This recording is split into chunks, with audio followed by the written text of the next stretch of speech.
The views and opinions on Where Did the Road Go belong to those making them. Do not mistake allowing freedom of speech for agreement. This month's Where Did the Road Go is sponsored by the following amazing individuals: Greg Ross, Billuminati, Allison Cook, Super Inframan, 36 Dingo, and Michael Frisky. Thank you all for helping to make this show possible. And if you'd like to help out, become a patron at wheredidtheroadgo.com. It's only $3 a month for lots of extra content. Transmission start. Welcome to Where Did the Road Go? Join us as we wander off the path and explore lost history, consciousness, the paranormal, unexplained mysteries, alternative thought, and much more. We are present on the web at wheredidtheroadgo.com. Now here is your host, Seriah.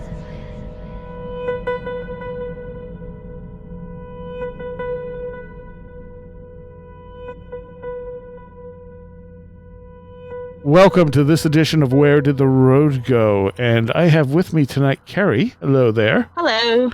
And you are in Oregon? Yep. Is it Oregon or Oregon? It's Oregon. All right. And you've lived there your whole life? Pretty much. And you've been listening to this show, I think you said, from around 2018-ish? Yeah. And you have a lifetime of weirdness. Yeah. Yeah. So we're gonna do this chronologically, and okay. you definitely have lived an interesting life. So let's start out with the earliest things you remember. Okay, so the earliest thing I remember, I was probably about 3 or 4 because I don't remember my sister being in the room, and she was born when I was 3. So I would see these black ink blobs just moving around my room.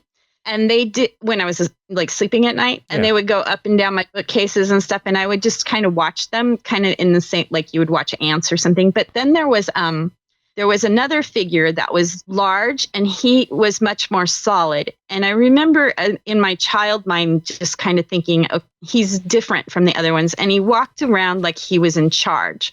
And like he would looking from side to side, though he was completely black. There was like no face, but the shape of his hat reminded me of the Robin Hood movies or something on that order that I'd seen, like Disney movies. And I knew enough to know that England was somewhere else. And I remember him because I remembered feeling like this isn't England. He shouldn't be here. And he scared me. He was much scarier than the blobby guys. And he was around a lot. I remember seeing him multiple times. And one time when I was sick, I was sitting in bed coloring in my color book, and I got bored and I scribbled on the wall, and I looked at it and it looked like him, like the shape of his hat and stuff. And my dad came in and he was going to spank me. And I was like, no, look, this is the man. This is the man. And he wouldn't listen to me. Yeah, of course. But that happened in Tacoma, Washington. And then we moved to Hillsboro, Oregon, which is, interestingly, if some of you, I know you have a lot of cross listening from Timothy Renner's show. Yeah. He had a story about a guy he was with his friends. He was a kid, and they saw Bigfoot, and one saw a black Bigfoot and the other one saw a white Bigfoot. Yes. Yeah. It's that same town. Okay. Wasn't there someone else with them who didn't see anything or something? Didn't see it at all. Yeah. I thought, oh, that figures. So, when I was 11, my family moved into a house that was, when we moved in, the owners of the house that we were buying it from were buying a house like 2 blocks away. And it was of a similar style and a similar size. So my dad said, why are you moving? Because it didn't seem any apparent reason. And they said, oh, well, we want a pool. This other house had a pool. But in Oregon, people don't usually move just for a pool because they're more work than you ever get time to use them, because there's only like 2 months out of the year that you can even possibly swim. Right. So, but we didn't think about it. But the wife had in the house we moved into had a nervous breakdown because she couldn't keep it clean enough. And we just thought, she's just, got OCD or something. So, but in that house, what started was there was like a knocking from one end of the house to the other. And my dad was the kind of guy who liked to go for walks in graveyards and stuff. So he was kind of into ghost lore, even though he'd never really experienced anything. And he said, oh, we have a poltergeist. And I was kind of blamed for it because I was about 12 at this time. Oh, okay. No, wait, back up. Before the poltergeist stuff started, I have a missing time day where I had a friend who spent the night, and I remember she lived about 3 blocks away, and I remember helping her get her stuff together, and I was going to help her carry her stuff home and then walk home. And we lived in a very normal suburban, nicer neighborhood. It wasn't rich, but it was very clean and quiet. And I was going to walk her home. And I don't remember walking her home. I don't remember anything about that day. I don't know where I was. The whole day I was gone. People were out looking for me. I don't know what I did. I woke up in my bed the next day and my mom asked me, "Do you remember where you were yesterday?" And I was just thinking, how did I get in my bed? I said, "No, I didn't know anything." And she told me that I walked her home, not early morning, but, kind of 10, 11 o'clock in the morning. And I was gone all day until evening, about 5 o'clock in the evening. And she said that I had walked up into the yard and collapsed in the yard. And when everybody was asking me, "Where have you been? What are you," I said, "I've been to the bottom and I've come back to the top." And I don't know. Whoa. I don't know anything about it. So they accused me of taking my friend's asthma medicine as an explanation, but I didn't. I don't know why. I hadn't started doing drugs at that point, and even when I did, I didn't really see asthma medicine as something that I would want to take. So I don't know what that happened. My sister remembers it. She says I was talking weird, and the grown-ups were all talking and thinking I was on drugs and stuff, but I don't know where I was. And I really didn't, because there was no verifiable way of figuring it out. I really didn't think about it very much until I started listening to you guys' shows and thinking, well, maybe something happened that day that is, I didn't have anything physically. Like if a girl, has a drug and something happens to her with a stranger or something, I didn't have anything like that. And this was just you walking home from your friends. Yeah. I asked her if she doesn't remember it. I lost contact with her. And then about 10 years ago, I found her on Facebook again. And I asked her, "Do you remember anything?" And she didn't remember anything about it. It doesn't seem like something that would stand out to another person necessarily. Pardon me? I said it doesn't necessarily seem like something that would stand out to another person. Like it stands out to you because you experienced it. Right. I think I took her home as normal. I don't think that she wasn't like late. Nobody was looking for her. So I think whatever happened after I dropped her off at her house. But I don't even remember that part. But you don't remember dropping her off at the house either? No, I don't remember anything. After looking, she had lost something, and I remember looking under my bed for her socks or some such thing. Oh, wow. But other than that, I don't remember anything. The experiences you had with the shadow things, would you describe the being as like a hat man? Possibly, yeah. Okay. Not like a top hat. It was more like a Robin Hood sort of hat. Right. He reminded me of the sheriff in Robin Hood. Not Robin Hood because he wasn't light and jumping around and stuff or cheerful. Mm. It was more like sheriff who's in charge and steps with a heavy step, who's broad. So after that, the poltergeist activity at our house in Hillsborough started.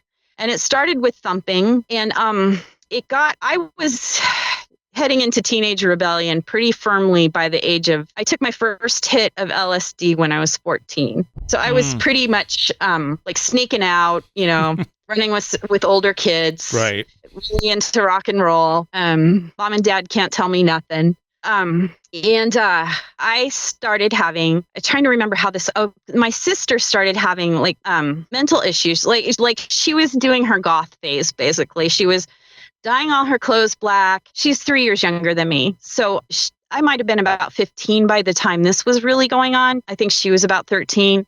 And she was cutting and was forced in and out of mental institutions. Oh. And it was awful. It was awful. What they did to my sister was not good. We think possibly the psychologist was getting money back from the hospital that kept putting her in.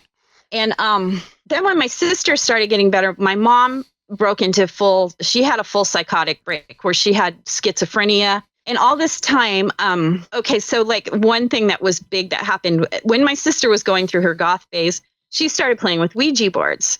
And I was having nightmares every night where I had sleep paralysis all night long. And this entity it just felt like it was trying to kill me all the time. It was trying to strangle me. I would have dreams where it was like carrying me over its head to the garage and try to bash my head into the concrete. It hated me, and I could feel how much it hated me all the time. And I would try to keep my room clean, and I would get confused every time I tried to clean it. I couldn't get it clean. I would lose things. I was just really struggling just to keep it together. And my mom went into full schizophrenia, and what she experienced was a voice in her head that told her it was God and that she needed to kill herself in order to be with him, and that all the rest of us were the devil, and that we were trying to keep her away from God. And but the thing was, it started saying it to me too, and I started to feel paranoid. Like I was starting to get kind of paranoid. And but I knew what my mom was I was like, Mom, if it was God, he could just kill you himself. He wouldn't have you do it. And right. So I kind of knew that this isn't, but at the same time I felt like, well, how do you know it's not true? And this argument kept going around and around in my head. And so I felt like it wasn't mental. I felt like my mom wasn't schizophrenic. I felt like she was being spiritually attacked in the same way I was being spiritually attacked, and that my sister was being spiritually attacked, because my sister was like really self-destructive, and it was just so dark. And so I didn't know how to deal with it, because nobody around me knew how to talk about these things. But my dad said that one time he was in the psychiatrist with my mom's, and he asked my mom a question, and my mom said, "What? I didn't hear you." And my dad said, "Well, if this is a spirit, he should have been able to hear it, the question, whether you heard it or not." And then my mom answered the question. So even today, my dad says, I don't know. That was weird. But where was I? Oh, me. So my sister was playing with a Ouija board one night, and I didn't like them. I was not comfortable with it. But they started talking to it, and it said it was Randy Rhodes, who is, Ozzy Osbourne's guitar player who died. Yeah. And we were big Randy Rhodes fans. And so the spirit, and I knew it wasn't Randy Rhodes, but it was talking to us and telling it was Randy Rhodes and all this stuff. And then it started saying ha ha ha ha ha ha ha ha over and over, just no matter what you said to it. And my sister, I think it was, freaked out and broke the whole thing into pieces, and I threw it away because it scared me. But then me and my sister, and this is like, people will not believe me, but this is what happened. My sister and I were in swim team, and my mom was still functioning at this point. And so we were all gone at swim team practice, and there was nobody else in the house. And we got home in the evening, and I went in my room to change out of my swim clothes and stuff. And she went into her room to change out of hers, and she started screaming. And so we all ran back there, and all of her Randy Rhodes posters were torn off the wall, because we had like our whole walls were, were all Randy Rhodes and Iron Maiden and bands like that. And all her Randy Rhodes posters were torn off the wall and down on the floor. And I picked up a piece of paper, and one of the little ones she had that was like a newspaper clipping, and it said "Ha ha Ellie" on it. You submitted this as a listener's story at one point. I did. Yeah. It was in a weird handwriting, and it just terrified me. Yeah, I did. Like, I don't know. It was a few years ago. Yeah. But when you mentioned the Randy Rhodes posters being ripped up, I was like, wait, I remember this. Yeah. That is pretty specific, isn't it? Yeah. Yeah. If it wasn't you, that would be even weirder if that happened twice. Yeah. Yeah. That was a big thing. That was like, okay, this is, and so I started telling it no. It started trying to tell me things to make me paranoid, and I would just tell it, I don't have to listen to you. You're not God. And I was like wearing all tie-dye, because I wanted to just be like, no, I want to be in the cheerfulness. I want to be in the light. I want to be happy. I don't want you. I'm not going to be suicidal like my mom and my sister. And that was going on from the time I was like 15 till I was 18. And I stopped coming home. My boyfriend was a bit older than me, and he had his own place. And I just started sleeping at his house a lot. And did stuff happen? Did stuff happen when you slept there? No, nothing would happen at his house. Okay. It was all at my house. I also noticed you said you were cleaning your room just like that woman was trying to clean the house. Yeah. And my sister she's really OCD about cleaning too. And I just can't help but wonder about that. But of course, it's, no way to know really what was going on there. And the interesting thing about these were like houses that were built in the like the late 60s, kind of ranch style.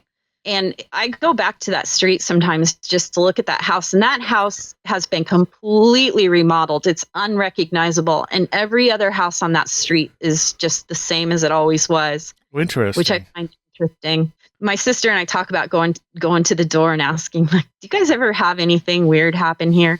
But my sister and other things, like I heard babies crying, a lot of the radio would turn on and off, lights would turn on and off. It was just a really weird house. Huh. And then when I moved out, so that drove me into Christianity. Like basically I thought I was fighting the devil. I had no way of categorizing it other than that. Now I kind of wonder if it was a really angry land spirit, because it used to be a filbert orchard and they pulled up all the trees to make the houses. So I don't know. I don't know what it was. What would you have called yourself? Would you have considered yourself religious before that, or just like agnostic, or? No, I've always had a really strong feeling of God. And Okay. I thought of it as a Christian God because, only because that was my dad. I mean, we weren't church every weekend types of people, but especially when I went through my rebellious phase, my dad started like, you're going to go to hell if you don't, I'd wear like Iron Maiden t-shirts and he'd say, I hope you don't meet your maker wearing that shirt, that kind of stuff. So I did get a lot of that guilt thrown at me, even though I wasn't raised in the church, so to speak, but culturally everybody I knew was Christian. Gotcha. So, so when I met my ex-husband, they like, the lingo of the Christians, like he led me to the Lord and I prayed the sinner's prayer and asked Jesus to help me with this spirit. And it kind of helped, but it didn't help a ton. But then I was old enough to move out and I got married and stuff. So I got away from it. Mm-hmm. And I never had it like that ever again. I've had maybe sleep paralysis maybe twice since I left that house. Yeah. It was just so intense, but not only could it have been a land spirit, but I think there's also the possibility that just being teenagers and being stressed and everything else mixed with a particular area that might have a strong propensity for like creating more energy out of that may have just created something very negative, tulpa-like in the house. Yeah, it felt very personal. It felt like a personality, but now I read a lot more and maybe it was my mom's unresolved. I don't know. Maybe it was my higher self trying to get me out of this relationship with my coke dealer boyfriend and trying, I don't know. It was I just had the interpretations I had available at the time. Yeah. Yeah. And that's the thing. I mean, especially when you're young, you only have those certain cultural perspectives. Right, exactly. So I went into Christianity and I was a true believer because, like I said, I have always had like I live in a place where the natural beauty is constantly around you. Mm-hmm. And you can't help, I don't know how people can live in a place that's just beautiful all the time and not feel something about how it got here. And I always just looked at God. I thought of it like as an artist because I was always like the art room kid. So it was always something that was with me. I would go to the beach and all my friends would be in the cave, like getting stoned or something. And I'd just be like, oh my, looking at the patterns and the rocks and the ocean and the sky and everything. And I just felt such an immense love for this place and for being here in this beauty. And so when I got into Christianity, the spirit that I thought that I was relating to on the beach, I thought was what was going to meet me in the building when I went to church. Okay. And it didn't really turn out that way. In fact, I think because when I was 17 or 16 I started also getting people are just going to think, oh, well, she's nuts. But another voice started talking to me in my head. And it would tell me things like, if you look at people in the eyes and try to find the part of them that is closest to God and talk to that part, you will always get the best out of them, or something like that. And I was a courtesy clerk at Safeway, so I would experiment with it. It was like talking to me about things. And I thought, oh, well, God's talking to me, so I should probably become a Christian because that's where God is. And that voice actually slowly faded, and it was replaced with the voice of the church and what so they took a step between my direct correlation to my spirituality and became the interpreter of it. And it always seemed that the more you give up for Christ, the better person you are. So I gave up everything about myself. I gave up art. I gave up my interest in being pretty. I gave up my interest in myself, basically.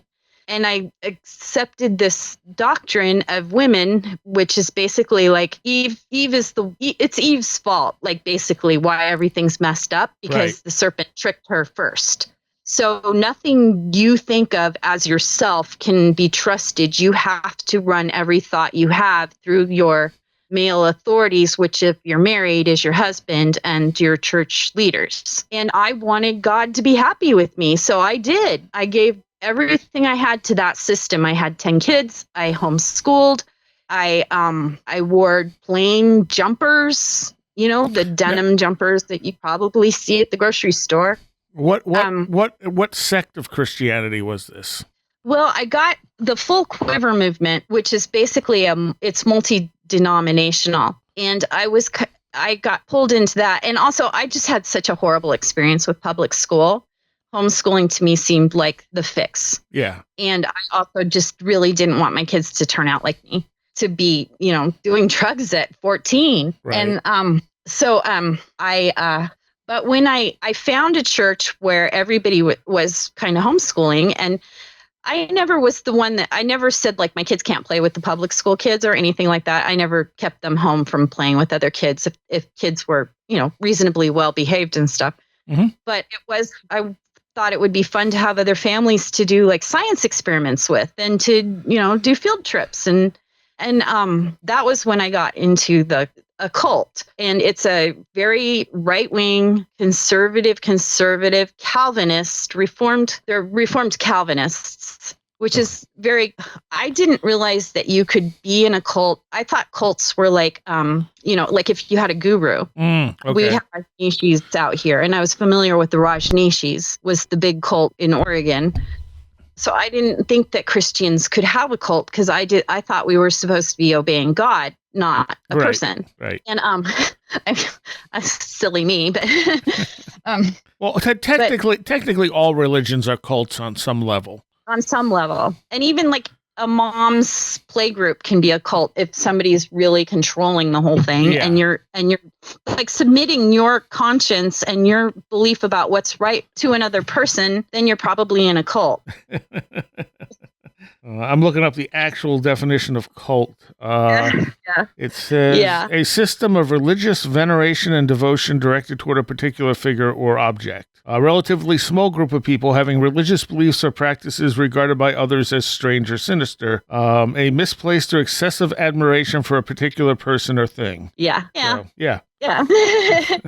So, to go back into so when we were in this cult, we were living in Portland at the time, but we moved out to Oregon City, I had a lot of experience. Oregon City used to be the seat of the whole Northwest Territories, for like the government seat. Oh, okay. So there was a lot of like, I don't know if people outside of the Pacific Northwest know about the Narcissa Whitman Massacre. Not offhand. This tribe of Indians called the Cayuses, they believed that these missionaries were intentionally exposing their people to smallpox. There's no proof of that, but you can't say they were not. There were reasons to believe that about people. So, didn't some of the white settlers do just that in other areas?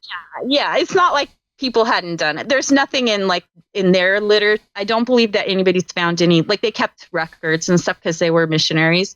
This was in Eastern Washington. Okay. But the Indians came in and massacred the Native Americans came in and massacred the settlers. It was in a fort. Okay. And so it was a tribe. They knew it was the Cayuse tribe, I believe. And so in revenge, it was just open field day on that tribe. They chased them all over the country and killed most of them.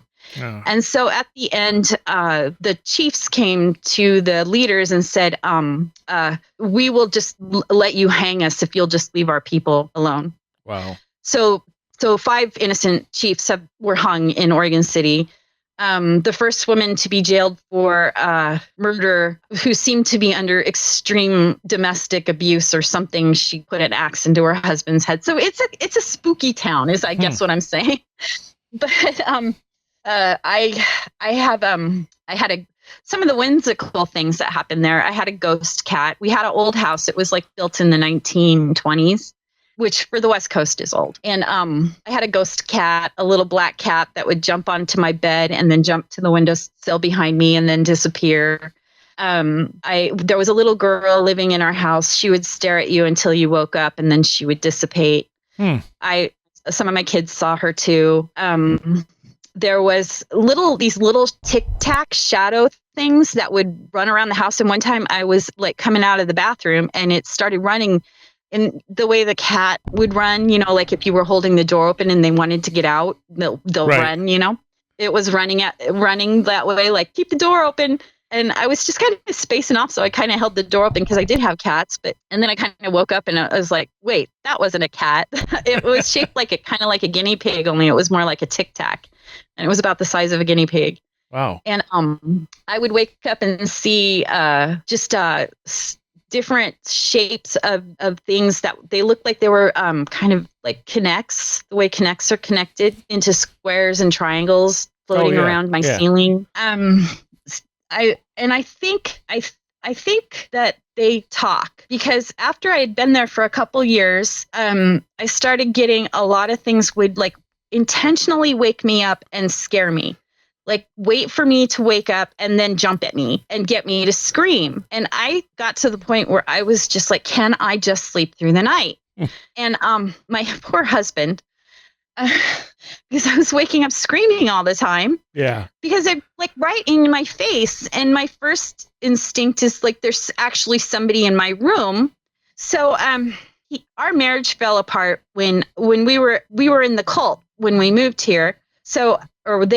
And so this started again when I was a Christian. When I was in Portland, I would have like hag dreams every once in a while, but not anything on a continual basis. When I moved to Oregon City, it started just really picking up. And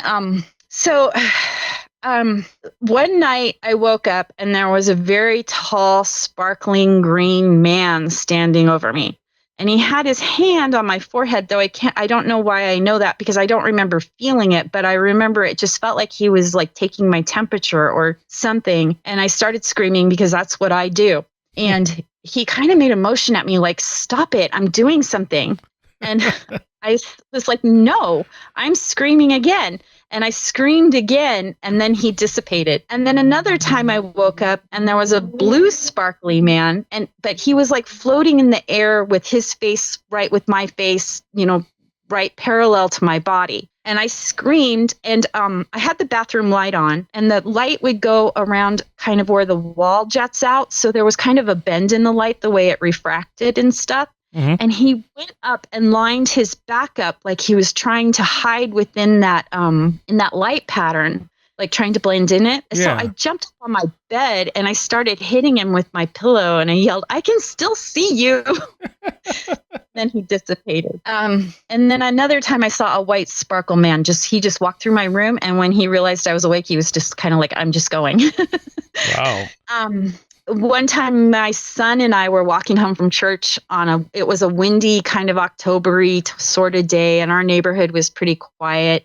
And we had to walk by the stadium where they have the high school football games, the outdoor stadium. And it's a bluff from the parking lot we were walking across, and the bluff overlooks the stadium. So you're looking down at the field.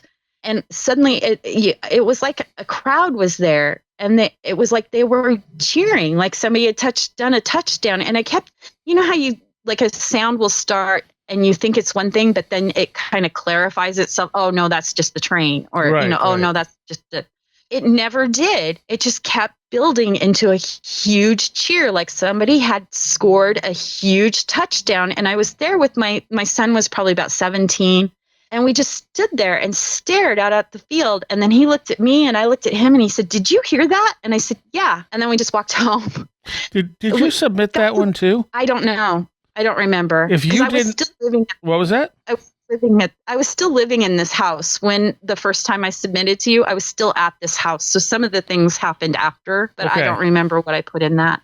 That's familiar, but I mean, that's something I think other people have experienced, things like that. Yeah. So yeah, that's interesting. Like the energetic signature of some things that humans do. You know, I don't know. It was kind of haunting and kind of beautiful and kind of sad all at the same time.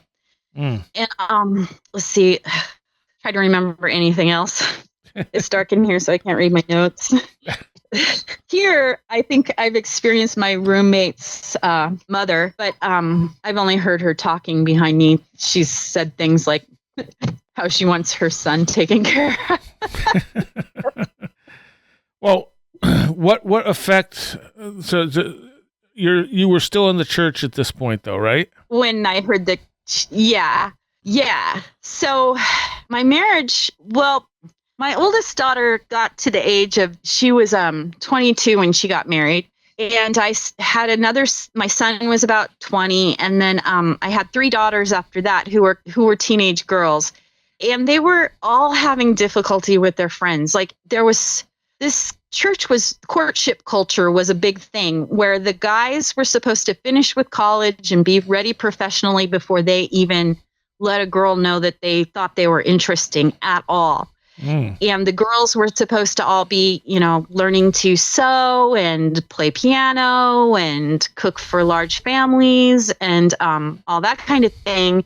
And then when the boy wanted to get to know a girl, he would have to go to her father and say, "Can I court your daughter?" Okay. And so it was a lot of pressure. And because we were so specific, there's other churches in that system. The base is in Moscow, Idaho. And if anybody wants to just like Google like the truth about Moscow, Idaho, and things like that about that church, the main church that's up there, that's the head of the denomination. There's just so much crazy stuff about him. But my daughters, I was at this point, I went to church and I went home. I hardly talked to anybody. I didn't really want to have anything to do with it. I didn't like the courtship culture was always some big drama and a lot of pretending like you didn't know that so-and-so and so-and-so were visiting. And it was all just kind of like people who just wanted more of high school. I felt like it was more drama than it needed to be. And I didn't want to do my girls that way because I wanted the boys who were interested in my girls to be able to come to my house and like play. They were playing video games with my son. And then when they went to church, they were expected to act like they didn't know these boys and stuff.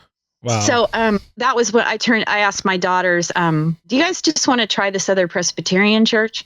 And so we went to a more liberal church and then we took a trip to Montana and we were sleeping at a church in Spokane and I was sleeping on the floor with these girls and we're like in a Sunday school room. And I wake up and then there's this guy in the room and he's on his hands and knees and he comes charging at me across the floor. So of course I scream. And this was before I had found you or Timothy Renner or anything like that. But I told my daughters, there's a guy in here in a flannel shirt. Oh, wow. Yeah. So that's my Flannel Man story.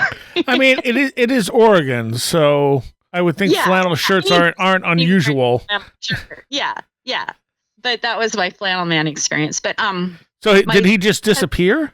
Yeah, he came crawling at me like he was going to get me, and I screamed. And of course, then all the girls I'm with woke up screaming, and I felt so horrible that I had woken these poor girls up and scared them all.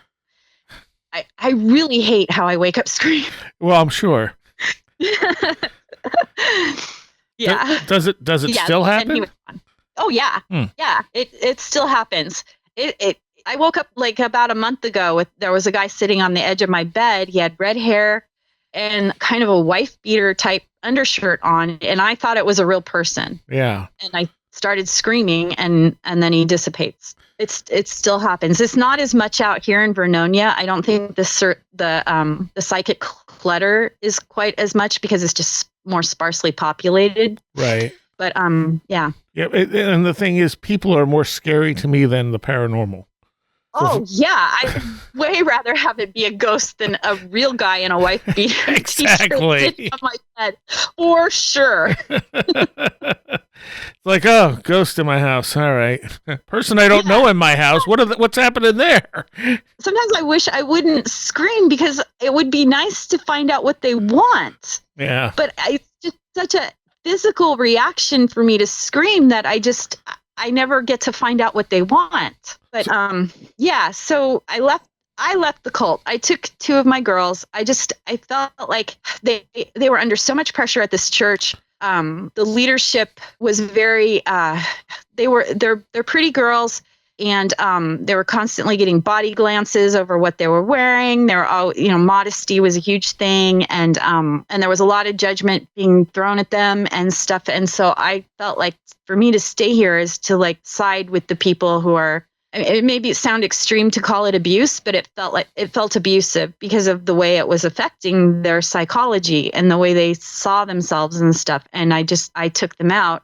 And then my husband came under a lot of criticism because obviously his wife is uncontrollable and in rebellion and not submitting to the elders and all this kind of thing. So they tried to get us into a marriage class, but I knew what it was going to tell me. It was going to say submit more. And the more I submitted, the worse things got. Right. I mean, I really tried to submit to a lot of things, but I submitted to things I shouldn't have submitted to. And that's the thing that bothers me the most is it turned me into a person I didn't like. And it used my best intentions to hurt other people. And I see that what really broke the this might venture into some controversy, but I found an article. I got onto Etsy to start selling my art when the economy crashed. Mm-hmm. I thought, well, the one skill I have is to push color around, and sometimes it ends up in ways people like. And yeah, your art is beautiful, by the way. Oh, thank you. So that was why I started. I was trying to help. My husband was a contractor, and before the economy crashed in what was that 2018. Yeah, something like that. He's making like $100 an hour, and he was scheduled 3 or 4 months out. He was in demand. He was doing nice projects, people who had beautiful houses and stuff, doing beautiful work.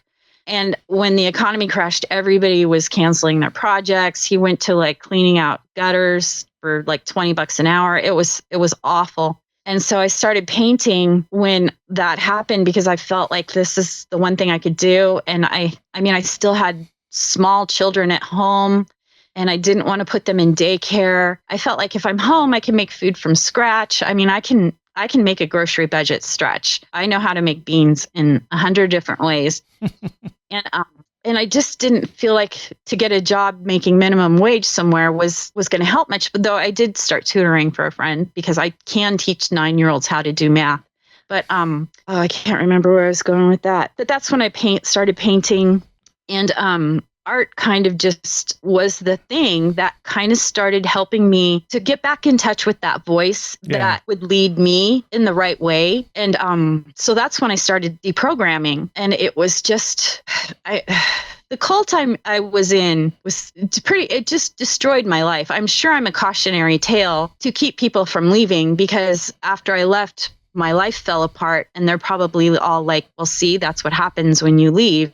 Yeah. But I'm a person I can respect. Oh, and then I found this article that said gay kids who receive counseling from religious counselors are more likely to commit suicide than kids who get secular counseling. And that really bothered me. I felt like if we, because they would always say in order to love people, you have to tell them what the truth is about their behavior, which is why they feel the need to inform everyone all the time, because God will hold you accountable if you do not make it clear to people that they are living apart from Him and that He's going to torture you forever if you continue to live like that.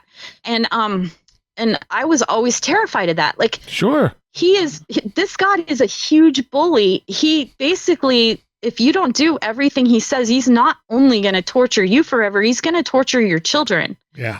And by the way, you have to have a lot of them, or else you're in rebellion. And it's a psychological trap that just is so hard to break out of. And that's obviously not all Christianity, but particularly the one you were involved with. Yeah, and people, I feel like there are liberal Christians. There are Christians who the foundation of their faith is to feed the hungry, to practice methods of compassion, to overcome their personal ego in favor of humility, to raise up people who are down and out. Like that's the basis of their faith. And then there's another sector that is more like the moral code and making sure your morality is perfect and that you're not doing anything to get outside of these moral parameters. And the more you try to practice that, the more exacting the moral parameters become. And I don't know why I ended up on that side, but I did, and it pretty much just destroyed my life. So, but when I see people who are, I consider myself liberal, at least in a lot of areas, as far as I just think the world works better if everybody kind of minds their own business to the greatest extent that you can. Yeah. And, I forget what I was going to say about that. Well, you were talking about them enforcing their moral code on everyone. Yeah. Well, they do believe that America is going to be judged in a horrible way if they don't get the upper hand and start instituting biblical law. Yeah, they do. They want they want a theocracy. They want a theocracy, and they don't. And when they're behind closed doors, they will say that. And I didn't know that when I joined this church. I didn't know that there were people who didn't think that like women should vote or even if you don't own property, they don't think you should probably be voting.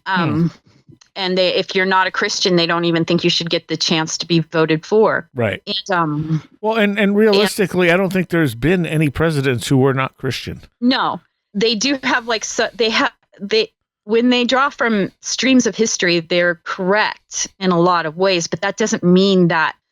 I mean, my personal feeling is that the founders had as much of an idea of what they could do when they did it, and that it's our responsibility to flow that out into a broader spectrum. Yeah. Not to constrict it down to where they were when they founded it. Right. In order to stay true to the ideal. I would agree with that. And technically, even though a lot of them were Christian, they were also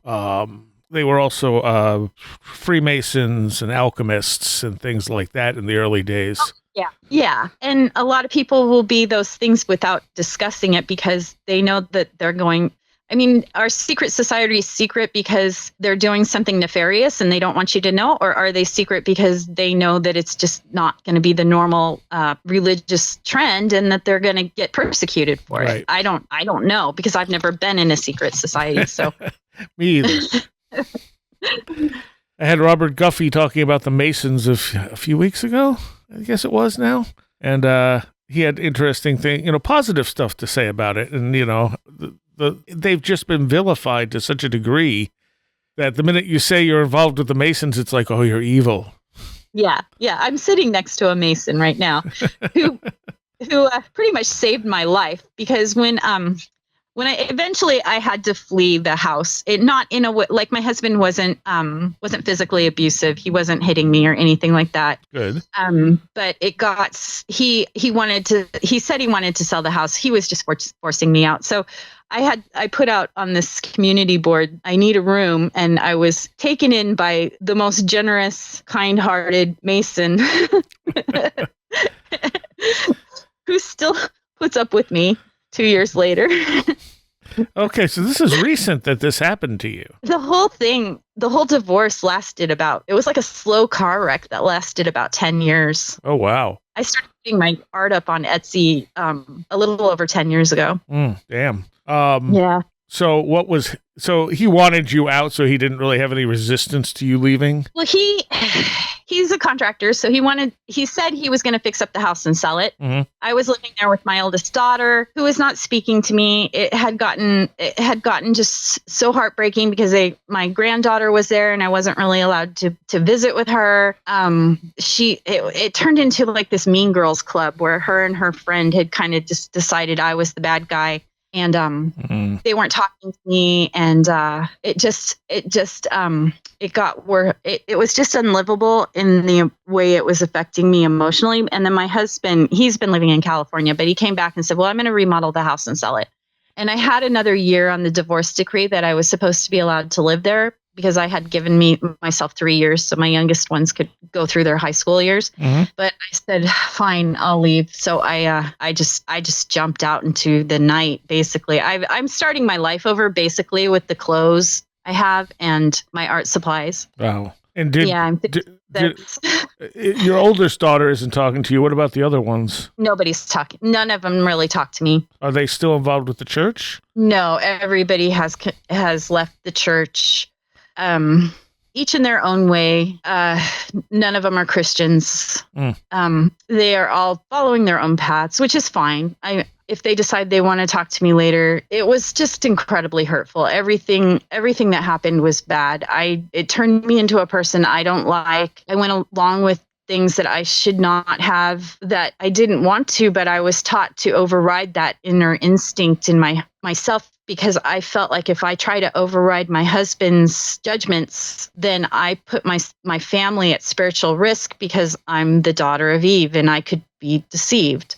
Right. Even when my intentions are that everybody be happy and healthy and having a good life. I was taught to not trust that I knew how to implement that. If that makes sense. Yeah, no, it totally does. That's horrible, because it makes you not trust yourself. Yeah, I'm still really, really struggle with trusting. And then I struggle with trusting myself because I got myself into this thing and I lived in it for 30 years. I was a Christian for maybe not quite 30, but pretty close to. And what do you consider yourself now? When I left the church, I had some pretty direct experiences with the Nordic pantheon. Mm-hmm. I tend to have Frija is kind of like that voice that I kind of go to. Mm-hmm. And I've gotten into, I don't know how to explain it, because I don't really know. It's not like spirits are carrying ID. It's not like you can check, is this the same Frija that, Right. Yeah. I've had, I'm sorry, what did you say? Oh, my ancestry is Swedish, so it kind of tracks. Anyway, go on, what you were going to say. I was going to say that's always the thing. Like, I've dealt with a few entities that have, used the name of known entities, and usually ones I wasn't familiar with. So it wasn't really coming from me. And then, right. But at the same time, I'm going, but are you just using this archetype to communicate with me for some reason? I mean, because I don't know that you're actually like this all-powerful being that transcends, time and moves along with us, but maybe it is. I really don't know. Right. Like you've done a show on Hecate. Right. And I have a nodding acquaintance with something that appears to me to have the feeling of what I equate with Hecate. And usually when I go to other goddesses, they're like, no, you should go back to Frija. But yeah, there's no way to know. And the way she came, I was on a bus, and I was because I was a Christian, I was used to kind of a feeling of like, this is when God talks to me, or, this kind of thing. And I had this overwhelming feeling of like kind of a golden sunshine and the smell of honeysuckle and kind of that lazy sort of warm day where there's kind of pollen floating in the air and stuff. And it was intense enough that I felt like this isn't just like somebody else on the bus wearing a nice perfume or something. And so I said, okay, who's this? And the voice came back, I'm Frija. And I had read the name because I had gotten a children's book of the Norse myths for my kids, but I didn't read it with I think I read through it, lightly once. Mm-hmm. I had to go back to the book and like, okay, now which one is she? But it seems to work. So well, and that's the thing. Like, I really don't know what to make of that stuff. And you know, No, when you're talking about, you know, hearing voices and stuff, I mean, it's actually not that uncommon. It's just that most people don't talk about it because they're afraid people will think they're crazy. Or, you know, like, because I had that experience with the spirit with my mom, and I realized, like, not every voice in my head is me. Right. And that was when I started kind of isolating voices in my head. Like, I don't have to listen to this voice. It had a certain feeling and a certain tone. I mean, I don't hear audible. I have a couple times, but not on a consistent basis. I don't hear audibly. Right. But I just, you know, have it in my head, like, I don't know how to explain it. But so I kind of had that idea that not every voice in my head is mine. And some of them I should tell to go away. So I think, you know, other people, maybe they are hearing like the voice of their mother or the voice of, you know, a spirit that has a special interest in them, but they just interpret it all as one big thing, which is them, which isn't completely wrong. Right. Yeah. No, totally.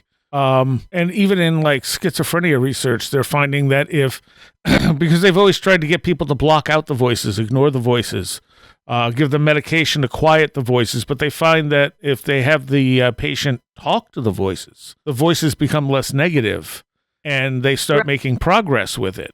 Right. Yeah. And I feel like, I mean, I have asked the things I hear, like, what's the difference between me and my mom? And they said, well, if you start, you know, listening only to voices of fear, then you would end up like your mom. So I don't. Yeah. And fear plays so much into, I think, how this stuff presents itself. Yeah. It's scary because we're afraid of it. Right. It's a mirror, in a sense. It mirrors what we're putting out there. Yeah, I think that's true. I don't know exactly how, you know, some people, it's the law of attraction. You know, if you're emanating love and joy, then you'll get spirits of love and joy.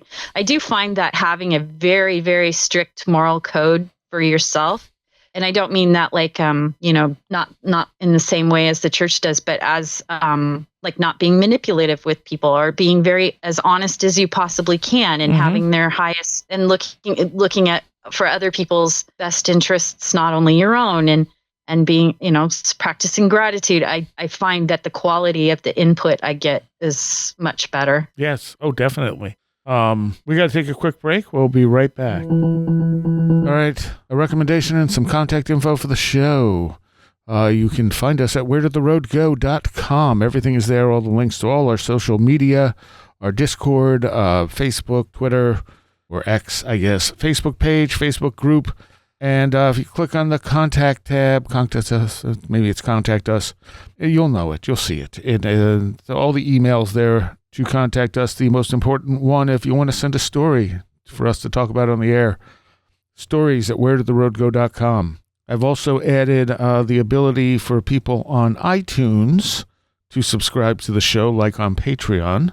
So if you're not a fan of Patreon, there's only one or two up right now, but I will be adding them as I go. For some reason, Apple's service is very slow. So I will be adding those from this point on, and I'll be working on some in the past as well as an alternative to Patreon. And I'll also be getting coffee up and running. If you're into heavy music, check out my heavy music show, The Last Exit for the Lost. It's metal, punk, hardcore, goth, some comedy music, and usually conversations about all kinds of stuff in between, from movies, TV shows, to stuff that's happened to us during the week, and the occasional comedy skits. And that's The Last Exit for the Lost at thelastexit.org. We also have a lot of really exclusive stuff, some really rare stuff, live bands in studio. It's an interesting listen, I hope. Anyway, for recommendations, I'm going to recommend something I've recommended before, but since they have a new season out, I figure I'll remind people, and maybe some people haven't checked it out yet.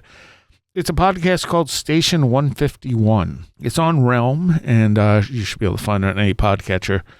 It's fiction. It's audio fiction, sci-fi, and just really freaking weird and enjoyable. They're on their second season now, and the first season started back in 22. Am I right about that? Yes. And so it was a little bit before, I guess season 1 went right to the middle of 23. So it hasn't been that long. So all right. So a little over a year, and now they have season 2 up. and I'm enjoying it, so I recommend it. Station 151. All right, back to the show. You're listening to Where Did the Road Go? And I've been talking with Kerri tonight about her experiences, which mostly seem to be spirit related. Have you ever had any like cryptid encounters, UFO experiences, anything like that? No, I mean, other than the missing time, which I don't know. I don't know if that's UFO. But that gets back to where I don't even know what this is, because some people talk about like the tall Nordics as aliens, and maybe they are. I really wonder if all of these things are just interdimensional beings from other star systems. That seems to be what a lot of the mythology suggests. Right. So right. Maybe that's what we're all experiencing. I mean, it might just be that we don't have a paradigm that explains what we're experiencing too. And that's just the one that we settle for as being the closest to what they seem to be saying. Yeah. Because I mean, I listen to a lot of different things, but like there's entities that people channel and they say, oh, well, it's a intergalactic being. Mm-hmm. But then like Frigg, who is a goddess in the Nordic pantheon, the Pleiades are, I think it's the Pleiades that were considered her stars or something like that. Yeah, the Pleiades come up in a lot of ancient cultures. Yeah. So maybe I kind of wonder about Gnosticism. I wonder about the takeover of the earth of the types of beliefs that people seem to be willing to draw off of other people's energy. Like they don't think they can make anything for themselves, so they have to take over other countries or other people's lives or something like that. And it's interesting to me, like the music industry, mm-hmm. People who go into the music industry, the people who are in charge of the business end seem to be kind of energy vampires of some sort. Yeah. In a different way than, like accountants seem to experience. So I kind of wonder if it is just all kind of a planetary takeover thing, and we just don't realize it. Like we think we're just living here and we're the apex predator or whatever we think we are, but actually we're not. Yeah, I mean, it's possible. I remember in the Seth material, someone asked him about UFOs at one point, and he said UFOs were other consciousnesses from other realities visiting here, and that he was kind of surprised we could see them. Oh, but that's the thing I wonder. Like, does consciousness have to have a biology in order to center itself? I don't think so. Or to express itself? Because or do consciousnesses exist because they just exist? Yeah. I think they have a hard time manifesting in this material plane, but right. It's like I think they exist. It's just in order to affect matter, you generally need a body. Right. You need to be able. You need that vehicle of matter to affect matter, but sometimes things are strong enough to at least have exert an influence over that matter. Right. And when I, like with my work with Frija, she talks to me about self-reclamation. She says, like, I'm the goddess of self-reclaiming. And she is one of the few goddesses that was able to both escape sainthood and demonizations. Like Bridget was sainted and other goddesses were demonized. And she seems to have escaped it on both ends.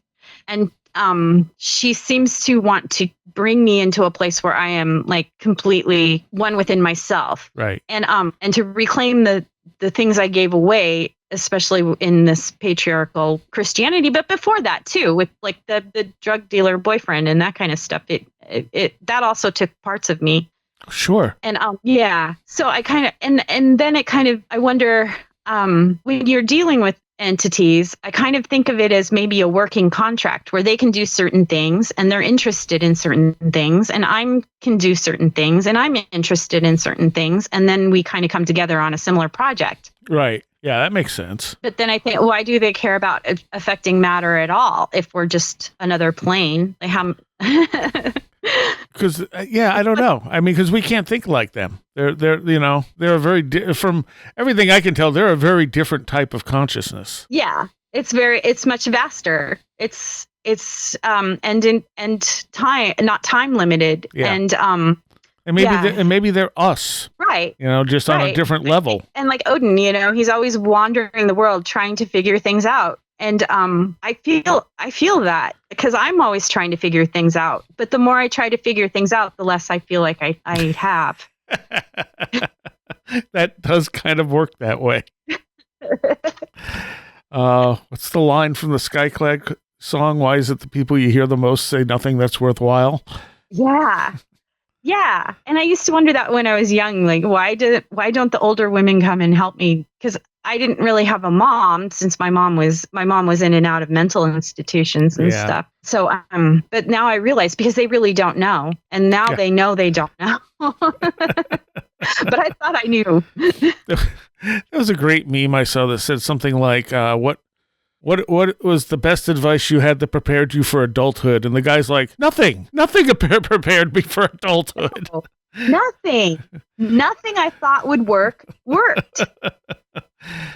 And I kind of want now, when I started painting, I started listening to that intuitive voice. Mm-hmm. And so my painting, it's process painting.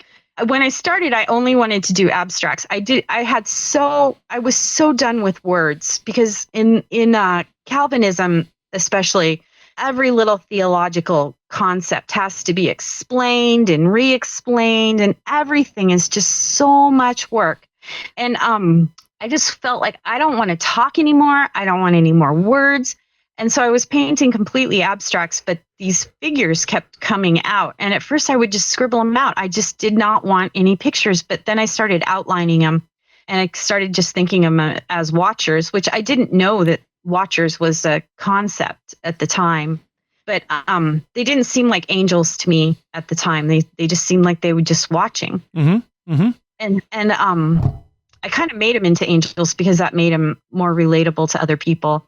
And then I started doing, like the lesser banishing ritual, the pentagram and stuff like that. So then I kind of got more into angels because I started having more, because, as a Protestant, you don't talk to the angels. They're there, but you don't really ever interact with anybody but Jesus and God. Right. So that was kind of interesting. It was like a party where we had both been there, but we never talked, like we were just across the room from each other. So that was interesting. Huh. So the sleep paralysis never completely went away. Well, I don't have it. I rarely have it anymore. I've had it. I had it once this year, I think. And it's never been as sinister. It's never felt personal like that. But then again, I also know what it is now. So maybe it's just because I'm not as afraid of it as I used to be. Yeah. As a kid, I know, but I had never even heard the word sleep paralysis. I didn't know that was a normal part of sleeping. I didn't know anything about it. I didn't know why I couldn't wake myself up.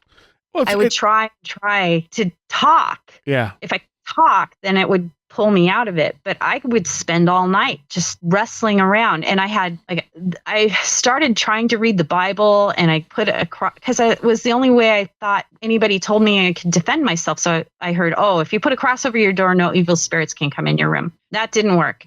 I put a Bible under my pillow, and that didn't work. And I slept with my dog, and that didn't work. And I played Christian music all night. And I wasn't a Christian at this time. I was just trying to keep this thing off of me. Yeah. Yeah.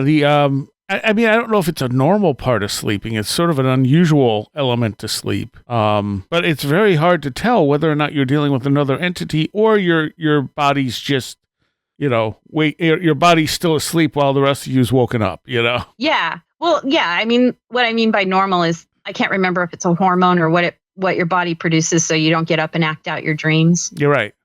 I didn't know there was any kind of medical explanation for it at all.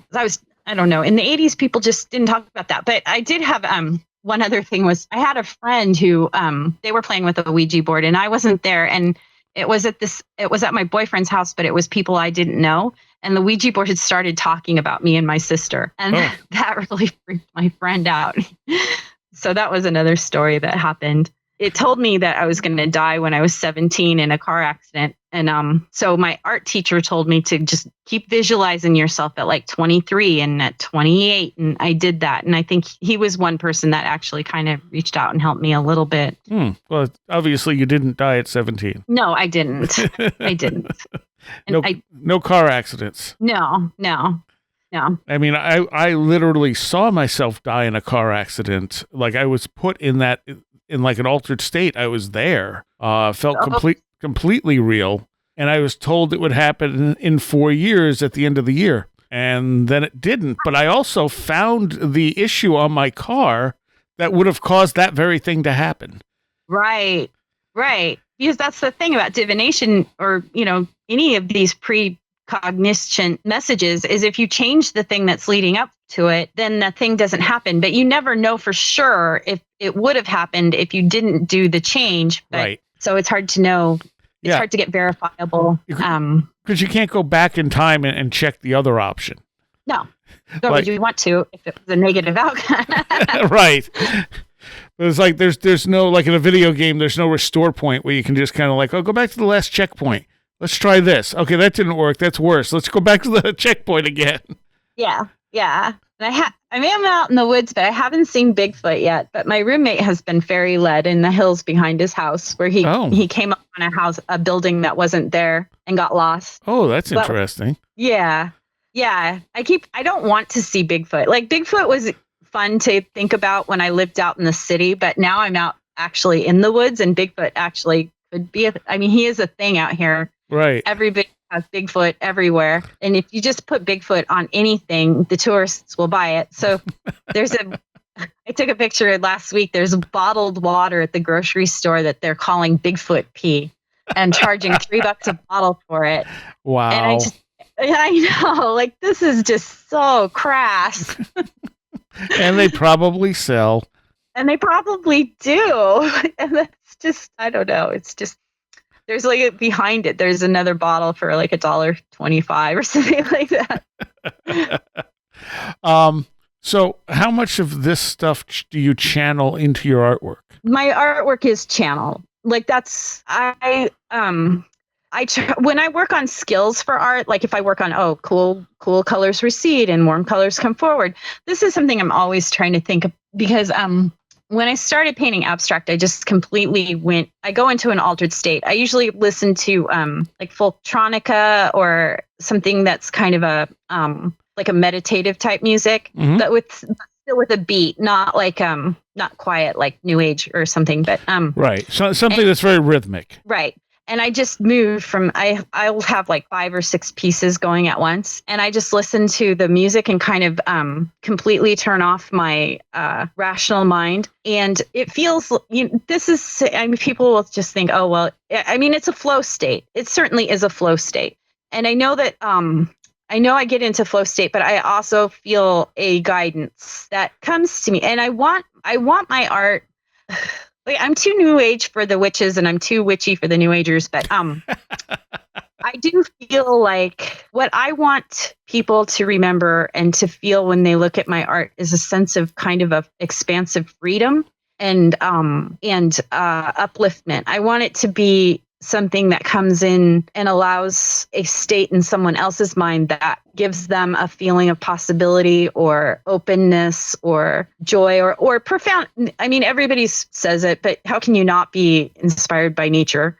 And I certainly am, but I want it to be that feeling of it. I don't want it to necessarily replicate like, okay, I love fall leaves and this is what they look like. I want it to be more about how I feel when I'm out in the wind and the rain and in the fall leaves and that kind of thing. Yeah. So, and it is pretty much a channel state when I get to that point. I do talk with spirit a lot. It's just something that I do because it's, I'm in a very confusing place in my life and I really don't, like, my rational mind doesn't know the way forward. But if I listen to what I'm being told, I usually work my way through, even when the things that are going on around me are terrifying. Like moving out here was terrifying. I didn't know this man. I didn't know if he had good intentions towards me, but I just was out of options. So I had to take the chance. And something told me it's going to be okay. And it was. And when I paint, I try to make contact with that.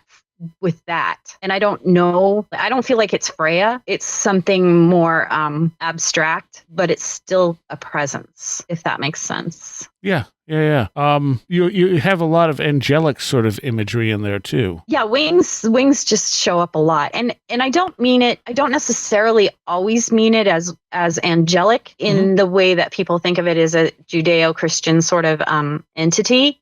I think of it more as beings who are watching out and making sure things go the way they're supposed to. And that can even mean that a deer gets someplace with their fawn, or protects a natural space, or it's not necessarily like a. I mean, what does the word angel mean? It means it's a messenger of the god El, who a lot of people don't even equate with the biblical God anymore, right? Because Yahweh took over. So yeah. Well, I mean, the original texts of the Bible, which we don't really have the original texts, are very different from what people pick up as the modern translation. Oh, absolutely. And El was he was a Canaanite god, but there is a point where Moses is talking to and he says, "You're not going to call me this anymore. You're going to." And then he introduces it with a new name, which is the unpronounceable name, and goes on to be called Jehovah or Yahweh or some, those types of interpretations. But God changes his name at that point. Yeah. So is it a seat change? Who knows? I don't know. And is it El that's actually plural, or Elohim that is plural? Elohim is plural. Okay. So yeah, they talk about that, but that again gets translated out. Right. Yeah. Elohim is like basically a host of gods, but no, we don't talk about that. Or the fact that Adam and Eve are the first people, but when they're cast from the garden, there's people. Right. Yeah. Which is really interesting, isn't it?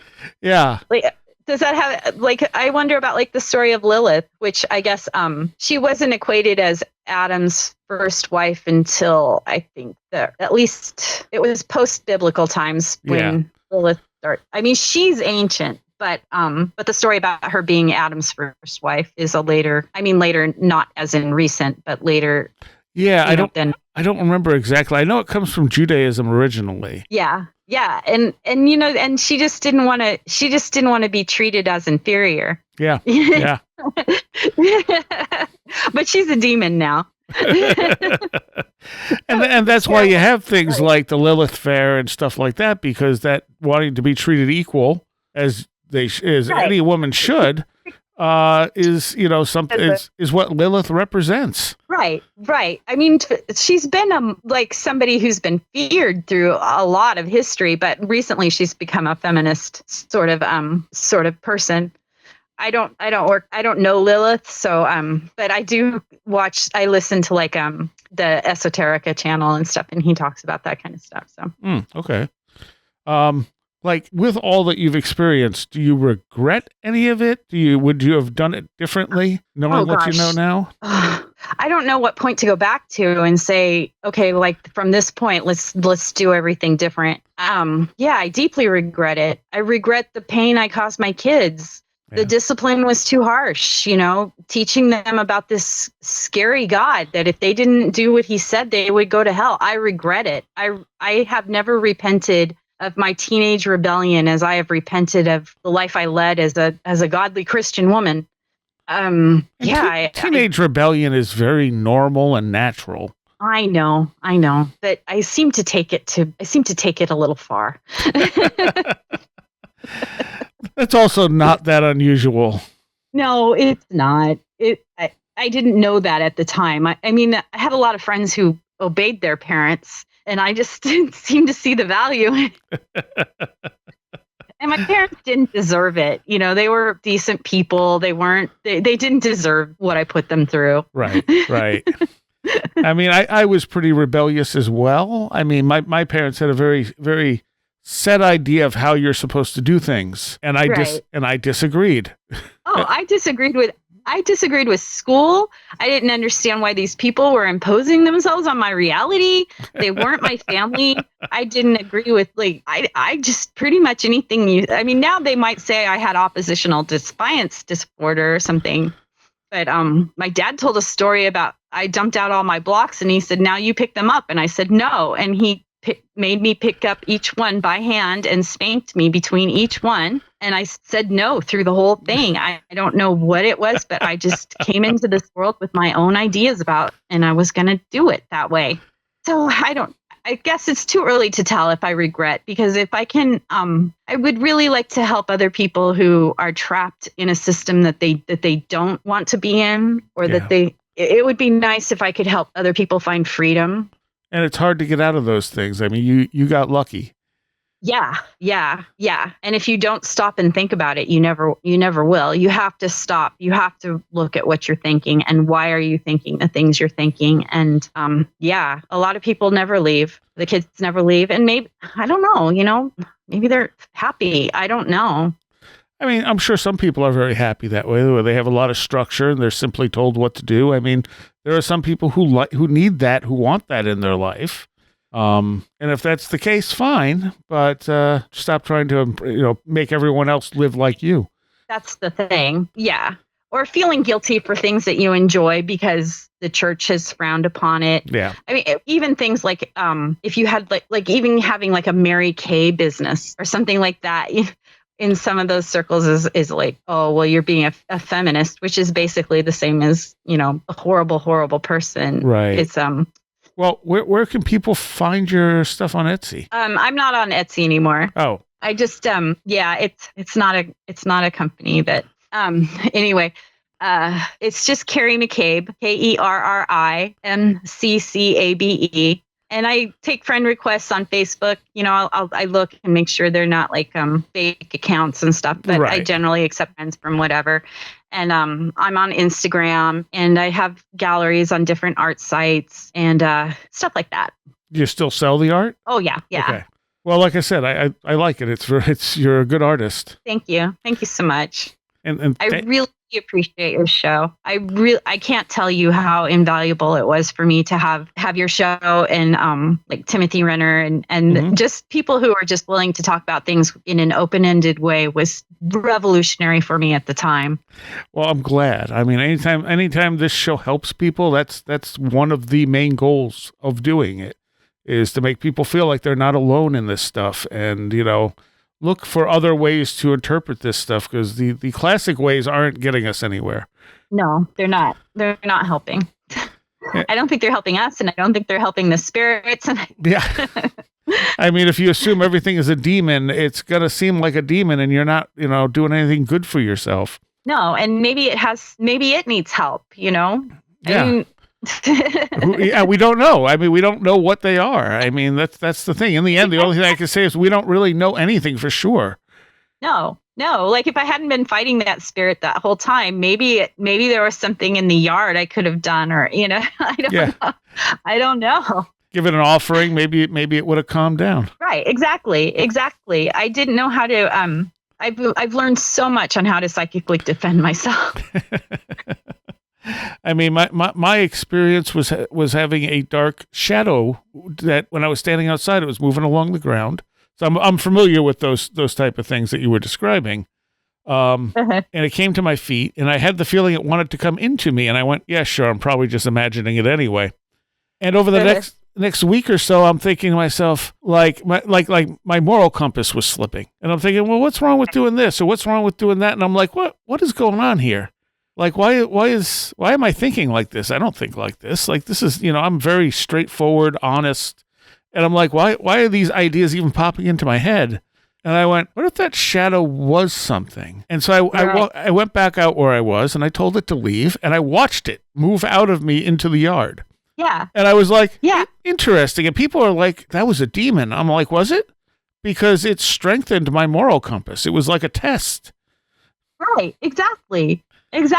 Like, we don't really know. Yeah. If you don't exercise it, you don't know how strong it is. Exactly. Or if you don't come up into certain situations and or you've never considered the options. Yeah. Like if you don't believe you have any power, then resisting power isn't really all that much of a test. It's when you actually do have power and you still try to do the right thing, that's when it means something. Yeah, exactly. And power does corrupt very easily, unfortunately. But it can corrupt, but it can also because if you do resist it, but you usually get moved up to more power if you use it well. True. All right. Well, we are out of time. Again, thank you for sharing this. I know it was hard for you to talk about some of this stuff. Yeah, a little bit. I'm getting better at it. Well, I appreciate you coming on, and thanks for sending in the stories years ago, because they were good stories. Thank you so much. I want to take a moment here to thank all of my Patreons. I can't do this without you. So thank you for supporting the show. And know that every positive thing that comes out of this show is partially because of you. I want to give a special shout out to all my patrons who are pledging $10 or more a month. Greg Ross, John Blackburn, Madeline J., Marty Garza, Matt in Delaware, Allison Cook, Super Inframan, 36 Dingo, Andrew Nichols, Matthew Sproul, Marthartha, Midnight Review Presents, Christine, a blue second-gen MR2 drifting around a Japanese mountain, Patricia Gayaquinta, American Rambler, Andrew Maines, Ann Witowski, Barbara Fisher, Beverly Williamson, Billuminati, Bright Rectangle, Charles Davis, Charles in Florida, Land of the Crazy and Communicable, Corey Nelson, Craig Parmenter, Diane B., MTK, Eric Citron, Eric Todd, History and Coffee, J. Otto Bullitt, Jack Huntington, James Lindsay, Jim and Sophie, John Mattingly, John Bracken, Jonathan Frost, Carla Mahoney, Kevin Shurek, Cool Kitty, Kristen L., Laser Printer Jam, Lauren McLean, Linda from Michigan, Linz Jackson K., MJ Armstrong, Mark Shoemaker, Mark Brady, Paul Jeffries, Perry Peters, Philosopher of Mirrors, Riker and Stark, Ron Dupre, Sam Sharon, Sarah Horgan, Sasha McHale, Schmooples, Devourer of Mortal Souls, Stacy Sherwood, Stevie Norman, Strange Stories with the Seeker and Skeptic podcast, Tactical Therapist, Taylor Bell, Thunderboy, Tyler Glimstead, Varush K., Victoria, Vincent Trewell, Will Gebhard, Will Powell, Ren Collier, Annabelle Smith, Caroline Walker, TDT Skunkworks, Craig Sagastumi, and Matthew Brown. Thank you all so very, very much for your support. You have been listening to Where Did the Road Go? This show is made possible in part from our Patreons, and we thank you and everyone listening for helping us continue this exploration of the strange. You can always find everything Where Did the Road Go related at www.wheredidtheroadgo.com. And thank you so much for your support.